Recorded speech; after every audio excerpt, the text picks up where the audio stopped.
പ്രിയ സജ്ജനങ്ങളെ, സാദരനമസ്കാരം. വാൽമീകി രാമായണം തത്വവിചാരത്തിലൂടെയുള്ള യാത്രയിലേക്ക് ഏവർക്കും സ്വാഗതം. രാമന്റെ ജീവിതം, അതാണ് രാമന്റെ സന്ദേശം.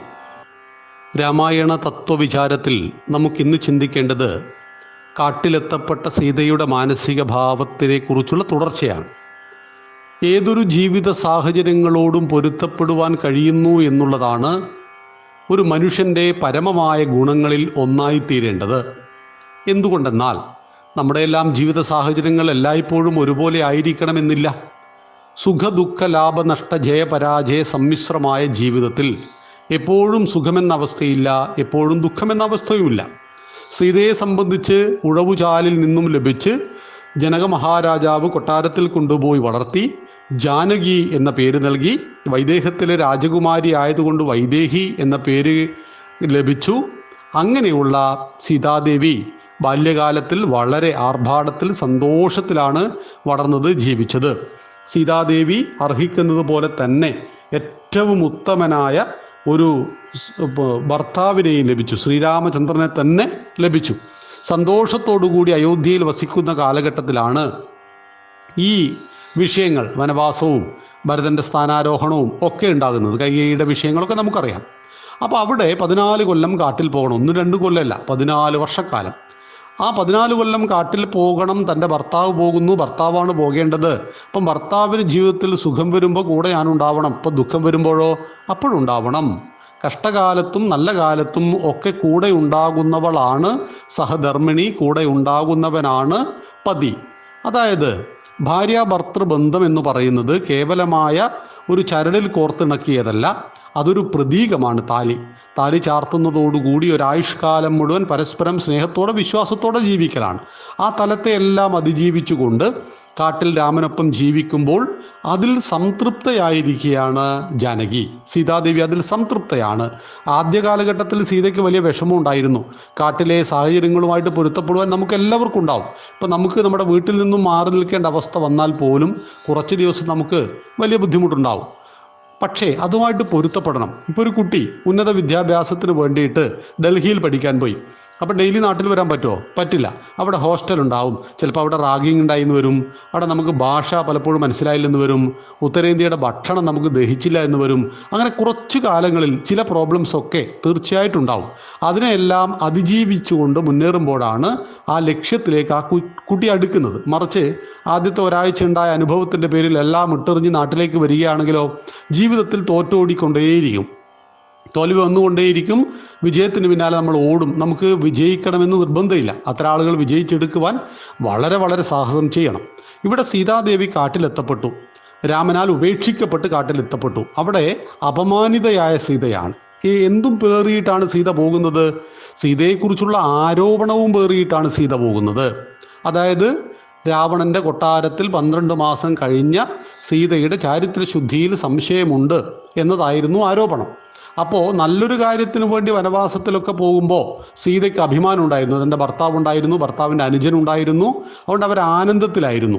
ഭർത്താവ് അച്ഛൻ്റെ വാക്ക് പാലിക്കാൻ വേണ്ടി രാമനൊരു തെറ്റും ചെയ്തിട്ടല്ലല്ലോ. അപ്പോൾ അത് ലോകത്തിൽ കീർത്തിയും ഉണ്ടാവും. അങ്ങനെ കീർത്തിയോടുകൂടിയാണ് രാമൻ കാട്ടിൽ പോകുന്നത്. രാമൻ്റെ സഹധർമ്മിണിയായിട്ടാണ് സീതയും പോകുന്നത്. അപ്പോൾ അതൊരു അഭിമാനമുള്ള പോക്കാണ്. പക്ഷേ രണ്ടാമത് സീതയെ രാമൻ പരിത്യജിക്കുന്നത് ഒരു പ്രജയുടെ അഭിപ്രായം കേട്ടിട്ടാണ്, അല്ലെങ്കിൽ ഒരു ആരോപണം കേട്ടിട്ടാണ്. അങ്ങനെ പോകുമ്പോൾ കൂടെയുള്ളത് മാനഹാനിയാണ്. അപ്പോൾ ലോകം മുഴുവൻ ബഹുമാനിച്ച ഒരാൾക്ക് അപമാനം മൃത്യുവിനേക്കാൾ ഭയാനകമാണ് എന്ന് പറയാറുണ്ട്. അവിടെയാണ് സീതാദേവി ഗംഗയിൽ ചാടി മരിക്കുന്നു എന്നൊക്കെ ലക്ഷ്മണനോട് പറയുന്നത്. ഈ സമയത്ത് ലക്ഷ്മണൻ പറയുന്ന വാക്കുകൾ, അമ്മയുടെ കുഞ്ഞുങ്ങളെക്കുറിച്ച് ആലോചിക്കൂ എന്നായിരുന്നു. പിന്നീട് വാൽമീകി മഹർഷിയുടെ ആശ്രമത്തിലെത്തിയപ്പോഴാണ് തത്വവിചാരത്തിലേക്ക് സീതാദേവി മാറുന്നത്. സീത ഉന്നതമായ ചിന്തയാണെങ്കിലും ചില നിമിഷങ്ങളിൽ ബാലിശമായ ചിന്തകളും സീതയിൽ കടന്നുകൂടിയിട്ടുണ്ട്. മാരീചൻ മാനിൻ്റെ രൂപത്തിൽ വന്നപ്പോൾ അതിനെ സ്വന്തമാക്കണമെന്ന ചിന്ത ബാലിശമായിരുന്നു. അങ്ങനെ ഒരു മാനിനെ കിട്ടിയതുകൊണ്ട് പ്രത്യേകിച്ചൊരു പ്രയോജനമൊന്നും ഉണ്ടായിരുന്നില്ല.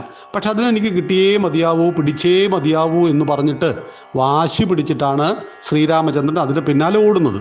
രണ്ടാം ഘട്ടത്തിൽ മാരീചൻ മരണപ്പെടുന്ന സമയത്ത് സീതയെ ലക്ഷ്മണ എന്നെ രക്ഷിക്കൂ എന്നുറക്കെ വിളിച്ചപ്പോൾ സീതാദേവി വീണ്ടും ചഞ്ചലയായി. എൻ്റെ ഭർത്താവിന് അപകടം പറ്റിയെന്നും, അതായത് ഭർത്താവിൻ്റെ കഴിവിൽ വിശ്വാസമൊക്കെ ഉണ്ടായിരുന്നുവെങ്കിലും അപകടങ്ങൾ വരുന്ന സമയത്തോ അല്ലെങ്കിൽ സംശയം വരുന്ന സമയത്തോ ചപലയായി പോകുന്ന ഒരു ഹൃദയം കൂടി എന്താണെന്നറിയില്ല സീതാദേവിയിലുണ്ടായിരുന്നു. വളരെ ക്രൂരമായ വാക്കുകളാണ് പിന്നീട് ലക്ഷ്മണൻ പോകാൻ തയ്യാറല്ല, എൻ്റെ ജ്യേഷ്ഠനെ കൊല്ലുവാനോ ജ്യേഷ്ഠൻ്റെ രോമത്തിൽ തൊടുവാനോ ധൈര്യമുള്ള തൻ്റെ ഇടമുള്ള ഒരു ശക്തിയും ഈ 14 ലോകങ്ങളിലുമില്ല എന്ന് രാമനെ കൃത്യമായി പഠിച്ച ലക്ഷ്മണൻ പറയുന്നുണ്ട്. 14,000 രാക്ഷസന്മാരെ ഒറ്റയ്ക്ക് രാമൻ കൊല്ലുന്നത് സീതയും ലക്ഷ്മണനും കാണുന്നുണ്ട്. ഗുഹയ്ക്കുള്ളിലിരുന്ന് സീതയും ഗുഹയ്ക്ക് പുറത്തു നിന്നുകൊണ്ട് ലക്ഷ്മണനും ഈ കാഴ്ച കാണുന്നുണ്ട്. അപ്പോൾ 14,000 ആളുകളെ കൊല്ലുവാനുള്ള കപ്പാസിറ്റിയുള്ള തൻ്റെ ഭർത്താവ് ഒരു രാക്ഷസനെ ഭയന്നിട്ട് നിലവിളിക്കുകയോ എന്ന ചിന്ത പോലും സീതയിൽ ഓടുന്നില്ല. സീത ചഞ്ചല ഹൃദയായി തൻ്റെ ഭർത്താവിന് അപകടം പറ്റി. ഈ സമയത്ത് ഭർത്താവിൻ്റെ അനുജനായ ലക്ഷ്മണൻ പോകാൻ തയ്യാറാകുന്നില്ല. അത് എന്നോടുള്ള എന്തോ ഒരു ആഗ്രഹമാണ്, ഭർത്താവിൻ്റെ മരണത്തിന് ശേഷം നീ എന്നെ സ്വന്തമാക്കും എന്നൊക്കെ വളരെ ക്രൂരമായ പദപ്രയോഗങ്ങളും സീത അവിടെ നടത്തുന്നുണ്ട് എന്ന് മനസ്സിലാക്കണം. പക്ഷേ കാട്ടിലെത്തപ്പെടുന്ന സീത വളരെ പക്വമതിയാകുന്നുണ്ട്. ജീവിതത്തിലെ യാഥാർത്ഥ്യങ്ങളുമായിട്ട് പൊരുത്തപ്പെട്ട് കുറച്ച് മാസങ്ങൾ കൊണ്ട് തന്നെ സീതാദേവി മക്കൾക്ക് ജന്മം നൽകുമ്പോഴേക്കും പരിപൂർണമായിട്ടും ആരോടും വെറുപ്പില്ലാത്ത ഇതെല്ലാം കാലത്തിൻ്റെ നീതികളാണ്. ഇപ്പം നമ്മുടെ എല്ലാം ജീവിതത്തിൽ പല റോളുകളുണ്ടാവും. അതെങ്ങനെയാണെന്ന് ചോദിച്ചാൽ ആകസ്മികമായിട്ടൊന്നും സംഭവിക്കുന്നില്ല, എല്ലാം നിശ്ചയിക്കപ്പെട്ടതാണ്. കഷ്ടതയുടെ, ദുരിതത്തിൻ്റെ, രോഗത്തിൻ്റെ ഒക്കെ ഒരു കാലഘട്ടം ഉണ്ടാവും, സന്തോഷത്തിൻ്റെ ഒരു കാലഘട്ടം ഉണ്ടാവും, ലാഭത്തിൻ്റെ ഒരു കാലഘട്ടം ഉണ്ടാവും, സകലവും നഷ്ടപ്പെട്ടു പോകുന്ന പരാജയങ്ങളുടെ ഒരു കാലഘട്ടം ഉണ്ടാവും. ഇതെല്ലാം നമ്മൾ അനുഭവിക്കാൻ ബാധ്യസ്ഥരാണ്. കാരണം നമുക്ക് ആർക്കും പ്രവചിക്കാൻ സാധ്യമല്ല നമ്മുടെ അടുത്ത മണിക്കൂർ എങ്ങനെ, നാളെ എങ്ങനെ. അപ്പം നമ്മൾ ഓരോ ദിവസവും നന്ദിയുള്ളവരാവുക. ഇന്ന് നമ്മൾ കിടന്നുറങ്ങിയാൽ നാളെ രാവിലെ എഴുന്നേൽക്കുന്നുവെങ്കിൽ നമ്മൾ നന്ദിയുള്ളവരാവുക. അപ്പോൾ പറയാറുണ്ട്, ലോകത്ത് ഒരു ദിവസം 11,000 ആളുകൾ ലോകത്ത് കിടന്ന കിടപ്പിൽ രാത്രി ഉറങ്ങാൻ കിടന്നാൽ രാവിലെ അവർ എഴുന്നേൽക്കുന്നില്ല, സൈലൻ്റ് അറ്റാക്ക് കൊണ്ടും മറ്റും മരിച്ചു പോകും, കിടക്കയിൽ മരിച്ചു പോകുന്നു. അപ്പം നമ്മൾ നന്ദി പറയണം. ഞാൻ ഇന്ന് രാത്രി ഉറങ്ങി രാവിലെ എഴുന്നേറ്റു, ദൈവമേ നന്ദി. കാരണം ഞാൻ ഈ 11,000 ആളുടെ കൂട്ടത്തിൽ ഞാൻ വന്നില്ലല്ലോ. അപ്പോൾ സദാ നന്ദിയുള്ളവരാകും. എന്തുണ്ട് നമുക്ക് എന്നതിനെക്കുറിച്ച് ചിന്തിക്കുക, എന്തില്ല എന്നതിനെക്കുറിച്ച് ചിന്തിച്ചാൽ നമുക്കൊരിക്കലും സ്വസ്ഥത കിട്ടില്ല. അവിടെയാണ് സീതാദേവി എനിക്ക് എന്തുണ്ട് എന്ന് ചിന്തിച്ചത്. അവിടെ മക്കളുണ്ട്, മനോഹരമായ ആശ്രമമുണ്ട്, ആശ്രമത്തിൽ പരിചരിക്കാൻ ധാരാളം ആളുകളുണ്ട്, അവിടെ സ്നേഹമുണ്ട്, വന്യമൃഗങ്ങൾ കളിത്തോഴികളായിട്ട് ഉണ്ട്. എല്ലാമുള്ള ഒരു വലിയ മനോഹരമായ ഒരു കാനനത്തിൽ അധികാരങ്ങളും വടവലികളും പ്രശ്നങ്ങളും ഇല്ലാത്ത എല്ലാവരും പരസ്പര ധാരണയോടെ സ്നേഹത്തോടെ ജീവിക്കുന്ന ഒരു കാനനത്തിൽ താൻ എത്തിയിരിക്കുന്നു. അതിനോട് പൊരുത്തപ്പെട്ട് ജീവിക്കുന്ന സീതാദേവിയെയാണ് നമ്മൾ ഈ രാമായണത്തിലെ ഈ ഒരു ഉത്തരകാണ്ഡത്തിൽ കാണുന്ന സീതാദേവി എന്നറിയുക. സീതാദേവിയുടെ വിശേഷങ്ങൾ നമുക്ക് നാളെ കൂടുതലായിട്ട് പങ്കുവെക്കാം. നന്ദി, നമസ്കാരം, ജയ് ശ്രീറാം.